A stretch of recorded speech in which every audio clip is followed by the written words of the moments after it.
சிறகடிக்கும் ஆசை சீரியலை வந்து பார்த்தீங்க அப்படின்னு சொன்னால் எதிர்பாராத திருப்பங்கள் அரங்கேறி வருகிறதுனே சொல்லலாம்.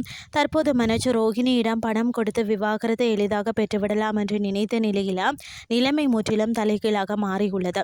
மனோஜின் செயல்பாடுகளை கவனித்த முத்து, மீனா, ரவி மற்றது வந்து ஸ்ருதி ஆகியோர் இந்த விவகாரத்தில் மனோஜ் தான் உண்மையே வந்து மறைக்கிறார் என்ற சந்தேகத்தில் இருக்கிறாங்க. ரோகிணி இந்த விஷயத்தில் பொய் சொல்லக்கூடியவர் அல்ல என்பதால் அவருடைய தரப்பே வந்து உண்மையாக இருக்கலாம் என்றும் எல்லாருமே வந்து பேசிக்கொண்டிருக்கிறார்கள். இதற்கிடையில் மறுநாள் விஜயா தனது வழக்கறிஞரை மீண்டும் வந்து சந்தித்து விவாகரத்து வழக்கின் தற்போதைய நிலை குறித்து ஆலோசனை பெறுகிறார். அப்போது வழக்கறிஞர் தற்போது உள்ள சூழ்நிலையில் மனோஜுக்கு விவாகரத்து கிடைப்பது மிகவும் கடினம் என்று தெளிவுபடுத்துகிறார்.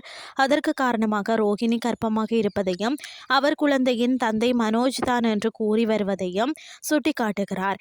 மேலும் நீதிமன்றத்தில் இருவரும் மனப்பூர்வமாக சம்மதித்தால் மட்டும்தான் விவாகரத்து வழங்கப்படும் என்றும், ரோகிணி எதிர்ப்பு தெரிவித்தால் வழக்கின் போக்கே வந்து மாறிவிடும் என்றும் விளக்குகிறார்.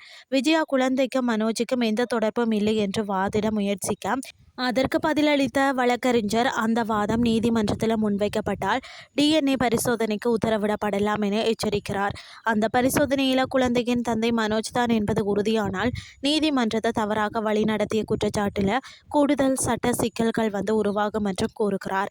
மேலும் மனோஜை நேரில் சந்தித்த அனுபவத்தின் அடிப்படையில் அவருடைய நடத்தையை பார்த்தால் குழந்தையின் தந்தை அவராக இருக்க வாய்ப்பு அதிகம் என தனிப்பட்ட கருத்தையும் வழக்கறிஞர் சொல்கிறார். இதை கேட்ட விஜயா அதிர்ச்சி அடைந்து குடும்பத்தினருடன் ஆலோசித்து அடுத்த முடிவு எடுப்பதாக கூறி அங்கிருந்து கிளம்புகிறார்.